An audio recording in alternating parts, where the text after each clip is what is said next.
接下来请收看中嘉新闻。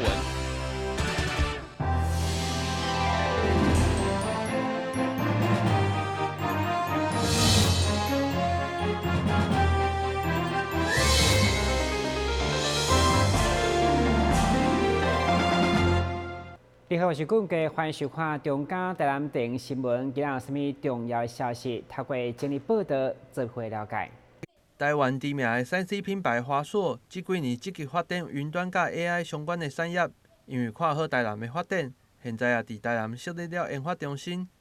19号举办揭牌典礼，华硕营运长谢明杰也亲自出席。伊强调，透过进驻台南，会使更加方便针对台南的需求，做出各种的智慧城市的规划甲改善，也期待会使甲市府共同为智慧大台南来努力。其实AI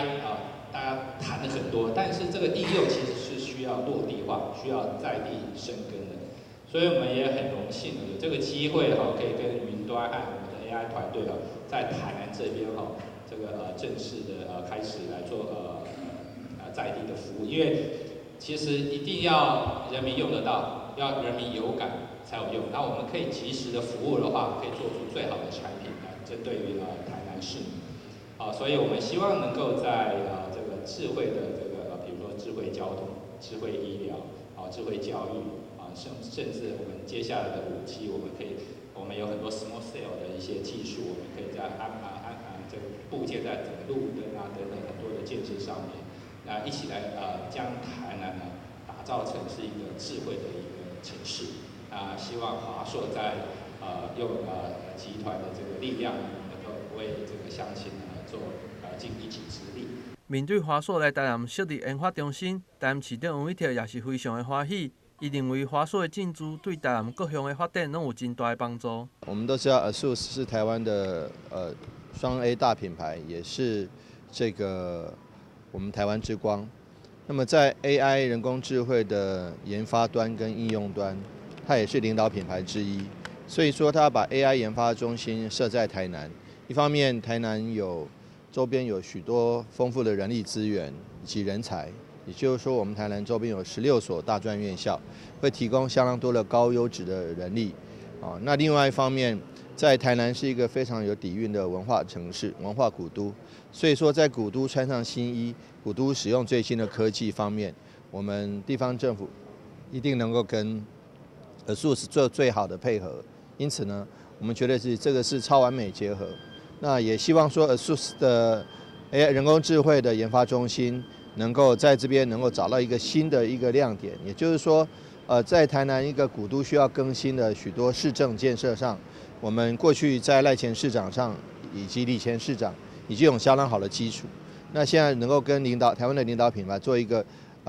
这个研发跟应用的实际结合，我觉得其实那是非常看好的。也希望说，在很短的时间内，我们就能够端出市政上的市政项目跟那个 AI 人工智慧能够结合的项目，包括都市更新或包括其他的交通服务，我们都希望说能够有进一步的合作计划，也乐观期待跟 ASUS 的进一步合作。这个研发中心未来将会伫智慧停车、智慧校园、智慧医疗服务等无同的领域，推出各种的设施甲服务，来带动大台南的发展。台南新闻郭博义采访报道。今年启用的大台南智慧交通中心，不但得到2019国家卓越建设奖以及智慧城市创新应用奖以外，伫智慧路边停车系统嘛得到云端物联网创新杰出应用奖以及智慧城市创新应用奖的肯定。另外，伫台南转运站设计以及 T-Bike 交通改善计划等，也分别拢得奖，显示出台南市交通局施政的用心。智慧交通中心的建立以及这个我们智慧停车格的这个计划的实现那这是带给市民朋友在这个交通的这个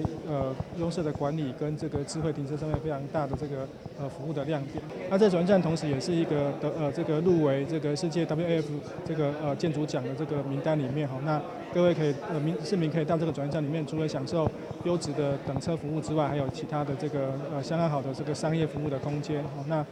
这个会是未来会是一个未来的这个民众打卡的新亮点。交通局表示，未来将以智慧便捷、交通生活、作为市政主轴，持续推动智慧交通、绿色运输这个目标迈进。展望未来，明年我们有几项重点工作要来推动。第一个就是持续在智慧停车的部分，那我们明年会达到2000个智慧停车柱的这个停车位。那我们同时会建立一个智慧停车的数据中心，未来我们希望把这些即时停车的资讯转化成这个行动载具的服务或者是网络的服务呢，能够让民众随时知道停车格位在哪边不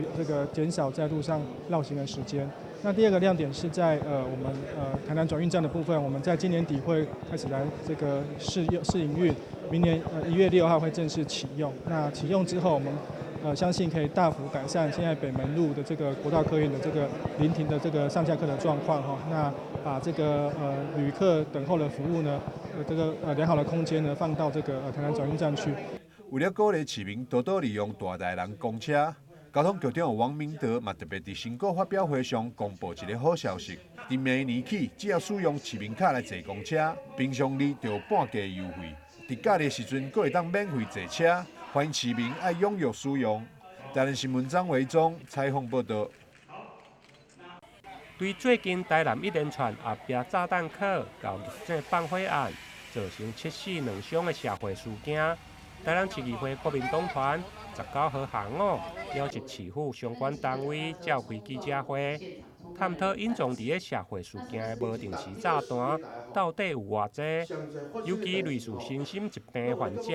伫个犯案以后，有身心疾病的诊断，就成为犯罪的护身符。对此，议员嘛要求市府相关单位，到底是毋是有立管追踪，或者是未来透过法令的修改，才能够让无定时的炸弹接受法律的制裁。在预警纵火案当中，苦主他原本是怎么样的发心，在帮忙这些可能有一些反社会倾向、有一些身心状况的这些朋友，他是怎么样在发心帮忙的？结果他自己的亲人成为预警纵火案的亡魂，而引起了我们法界很大的一个感慨伤痛。所以台南地院有一位法官朋友写了一封投书，在问社会安全网到底什么时候才能建构良善，才能让我们人民免于恐惧的自由。这样的一个精神科医生的所谓的诊断证明书，能够出来之后，就能够让，比如说为非作歹的纵火犯或是杀人犯，就能够当做他们的护身符，甚至在司法的判决里面，能够减免他们一些罪行。我想这个执政党司法单位应该去就这个部分，是不是要有一些修法？那不然大家像最近大家选举，大家情绪都很不稳定，每个人都到精神科去就诊，然后就拿了一张护身符，然后因为我有看过精神科医师，所以我的情绪不太稳定。那所以我或许在这个状况下，我对候选人会造成一些的危机伤害，都因为能够这样而被轻判。亲像玉帝放火案，除了嫌犯情绪的失控，犯下了大错。另外，亲像违反农舍的使用、违建等，嘛拢被市府来开发。议员要求事前的清查比事后的开发较重要，希望市府各部门爱等下来，唔通啥物代志拢爱等到发生重大的事故，才来追踪，就已经袂赴啊。台南新闻林根采访报道。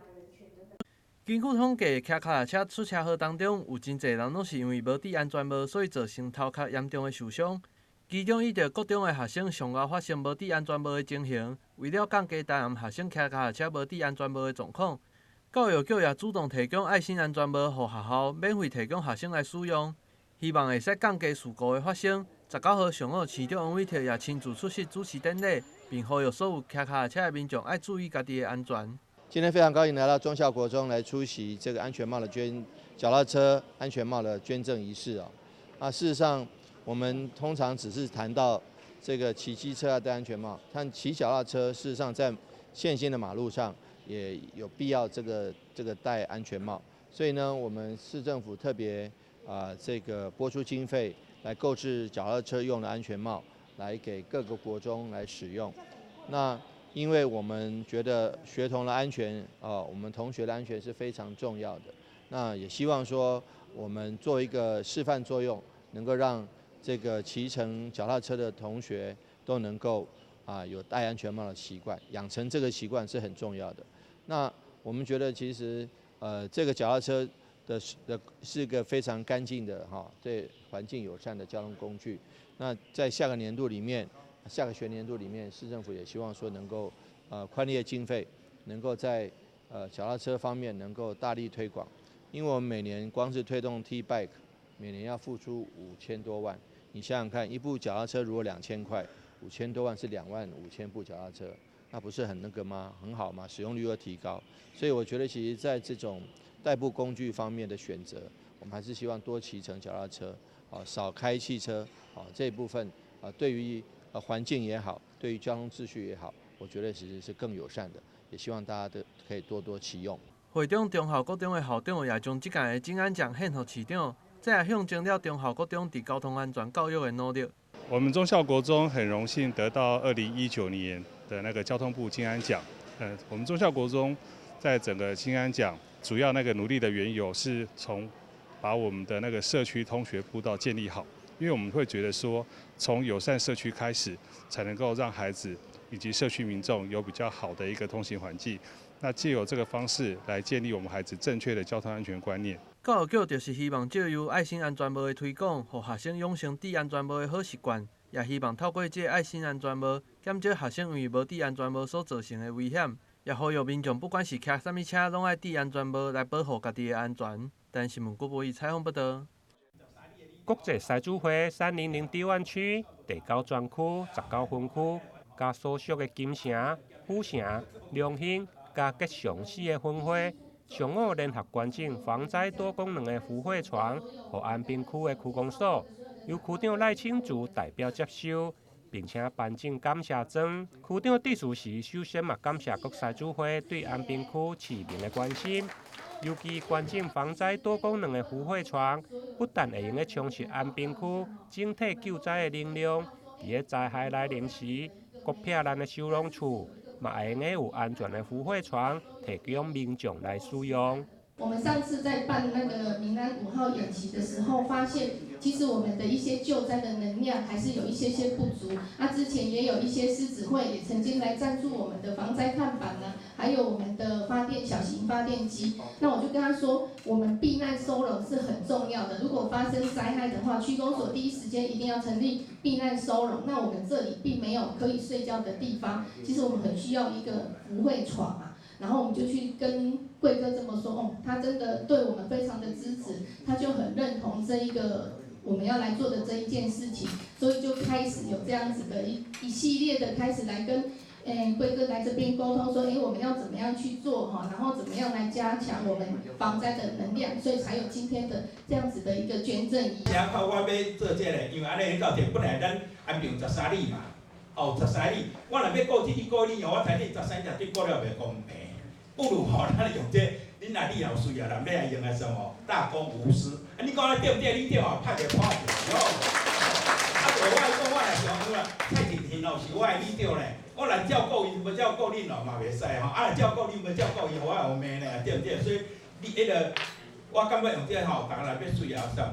咱台北6个区长嘛，37区唔管咱讲咱台南较要紧啦因为这要成就较紧嘛，隔壁区这若较说这物件也袂歹，你来推广过去，帮实际做一些功德。上午出席捐赠仪式，除了安平区安平在地里长，另外包括警政、社会、甲民政等单位，嘛拢派员列席，希望透过健全的防灾体系。增加平时公私协力、资源的整合，达到安全城市的目标。台南新闻林根采访报道。你们知道怎么防治人口贩运吗？首先，我来告诉大家什么是人口贩运。有要出国旅行的以及外来人口，要加强对自身权益的认识。发现可疑的地方要检举通报。移民署跟司法警察会持续巡逻查缉，民众可以跟他们举报。抓到你们了！我们跟全世界的正义伙伴都会不断努力，粉碎人口贩运集团的恶行。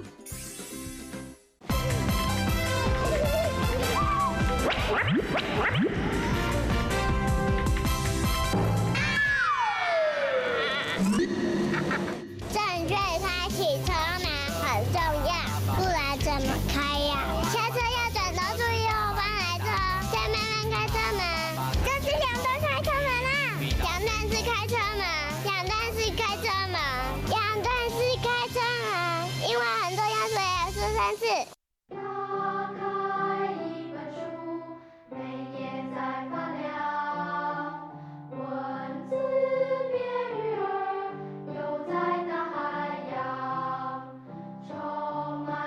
欢迎你和我一起来收看《飞读 Book》台南爱读册。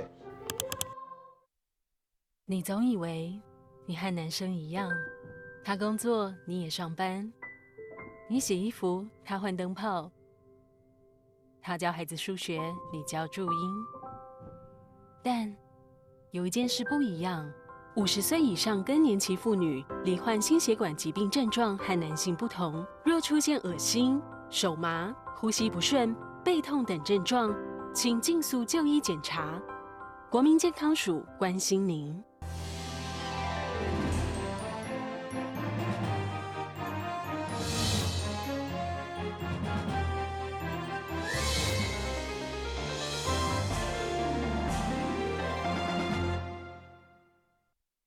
为国立台南护专退休的梁湘老师，放下粉笔，改摕画笔。喜爱旅游伊，伫展开欧美各国艺术观摩之旅后，拍开自我艺术创作天分，并以第1高分考上中央美术研究所，追求更较悬的艺术境界。伫接受更较侪学习了后，画作风格较为多元，用色嘛变甲真大胆，作品得到各界好评。这次伫查某囝陈瑞琪教授的鼓励，来到台糖中央酒店，展出挥动彩笔良乡油画个展。我一直很想来这边，我觉得这边的场地非常好啊，所以我就刚刚有一个机缘，就碰到我们这边副总的校长，也刚好在这边吃饭，我们就碰面了。啊，所以我就从5月开始去筹划要来这边画，来这边展。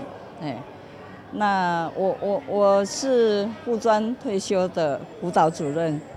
那之前我在学校就有在画，而且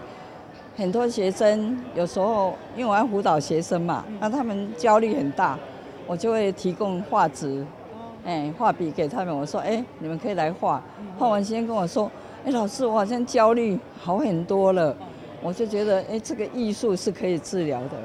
所以后来我也在艺术里面去学习怎么样做艺术治疗，然后我也在监狱里面带学员，然后也帮他们用画画来跟他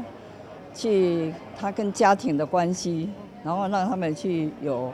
这个得到一些修复的作用。我就觉得这个画画实在太好了。然后我个人因为退休之后，我也觉得在画画领域里面非常的执着嘛，然后也画得很快乐，所以我的图我就觉得都是很阳光的，而且都是很开朗的一些画。挥动彩笔良乡油的创作展，展期为即马开始，一直展到明年3月23日为止。饭店业者表示，良乡老师油的创作非常精彩，欢迎民众踊跃来看展。台糖长隆酒店呢，从长期以来也跟一些艺术家，不管是画家或者是油画家，或者是铜雕艺术家，都会有在我们的公共空间做一个这样子的提供的一个展演的一个部分。希望就是我们公共空间能够多元的让消费者、让那个入住的旅客都可以看到不同的艺术作品，那让他们在我们酒店在入住也好，或者是用餐也好，都有一些艺术的一个斩获，那就是我们酒店希望提供给大家的一个非常视觉上的一个飨宴。长荣酒店总经理吴建明也表示，运用饭店的公共空间布展，让客户在消费过程中感受艺术之水。希望透过挥动彩笔油画展，将良乡老师画作当中的正能量传播出去。台南新闻张维忠采访报道。因为建筑风格并无符合国内市场的主流，所以当年伫国外从事艺术设计赖良文，10当前因为家庭因素转来台南，嘛互伊重新思考会当为台湾做啥物。而这栋伫北区的透天厝诞生，才说明伊甲家后要联手提供艺术新人有展览的舞台。我们当初的动机就是这样，只是希望年轻人有一个平台，让他能够展现。那这是我们最起初的动机，就是把这个空间打造说，让年轻人他可以那个来展出，而不是申请展或者是邀请展。他一开始他没有名，但是他需要有一个舞台，我们希望有给他这个舞台。该艺术设计中心对今年3月运作到今，已经办过5摆展览，包括立委陈廷辉嘛甲因借场地开记者会。不过现实的挑战就是一个月营运爱烧10几万走袂去。为了永续经营，现阶段因阁加做简单的餐点甲饮料，其中伫饮料部分特别讲究健康养生，用往来柠檬等水果来发酵，做成气泡果汁。花了很多时间去研究这个酵素这个东西需要时间去酿造，起码要半年以上，它才能够酿成原汁。现在大家看到这是原汁，那再来我把它变成气泡水，所以希望给下一代喝健康的东西，不要太多的负担。相信让本土的艺术新人有展演的空间，有机会出头天，加上饮天然健康，相信就是现阶段因要为台湾所做的，毋望得到回响。台南新闻军及何乔邦采访报道。台南市立病院肝胆胃肠科陈怡义医师表示，如果大便的习惯改变，代谢或者是腹泻等，因为一寡症状容易甲痔疮、克隆氏症、规模性的大肠炎症状类似，有时阵需要多处的追踪诊断，才能确定病因。所谓溃疡性直肠炎，基本上它跟很多一些疾病会有一些相关，比如说我们刚刚说的痔疮，或者是说它跟我们一些肠燥症，甚至说我们刚刚提到的所谓的大肠癌的部分。所以但是他们在临床上会有一些不一样的表现，比如说像肠燥症的话，它可能不会出血。那个直肠癌的话，可能它的出血它可能是渐渐续续的。那当然，如果说直肠癌它的那个肿瘤非常大，可能它会造成持续性的出血。但是如果说它还一些，比如说癌前，或者是说还非常早期的话，它的出血可能是断断续续。所以有一些临床的一些症状可以做一些鉴别诊断。其中溃疡性直肠炎因为好发的原因无一定，有可能是因为环境、免疫机能、甲遗传等相关的因素。加上饮食西化，甲爱食甜的、甲重口味等，胃肠就容易出问题。医师呼吁，如果排便的次数变多、腹泻或者是血便，就要找专科的医师来治疗，避免延误病情。台南新闻林根采访报道。根据基美下中心药师刘英玲表示，日前一位70岁阿伯，因为到真济间病院看医生，结果手内咧食的慢性病药啊，竟然高达17种，互伊日后造成头晕无力、送急诊。所以药师借出提醒老大人的用药一定要整合，除了中和产生身体负担，嘛增加不良的反应。对老年人，希望的是越吃越少药，越精准是越好的。那我们也跟这个急诊部进行这个合作，做了这个高龄急诊用药的整合。那我们收录的族群是急诊到住院端的高龄病人，云端有这个使用10种药品以上跟不适当用药的，我们进行用药评估整合，把这个留言给医师跟这个住院端的医师，那持续追踪这个病人到出院。那我们也成功的将病人从12.5项减至到剩下7项，也减少了70%开立不适当用药。针对老大人的用药，基美药剂部甲基金部合作，对2018年6月到今年8月，运用云端的资讯科技，找出741位老人严重的中和用药。经过主动评估，药品对平均12.5种，降低到7种的突破价成果。当然，回归用药安全，药师嘛提出6大建议。第一点，找固定的医疗院所、固定的医师追踪治疗；第二点，了解自身的疾病与用药；第三点，主动告知医师您目前的用药情形；第四点，记录药物的是否发生副作用；第五点，确认药袋上的这个使用的方式跟时间，按时的服药。第六点，调整药物应该跟医师讨论，不应该自行增减跟停药。那我们提醒民众应该养成咨询医师以及药师的相关用药的咨询的习惯。因应高龄甚至2020年超高龄社会来临，老人中好营业情形，嘛值得做人事事爱特别关心甲注意。台南新闻何超邦采访报道。非常感谢收看今日的中嘉台南电影新闻，我是顾文杰，咱明仔载同这时间再会。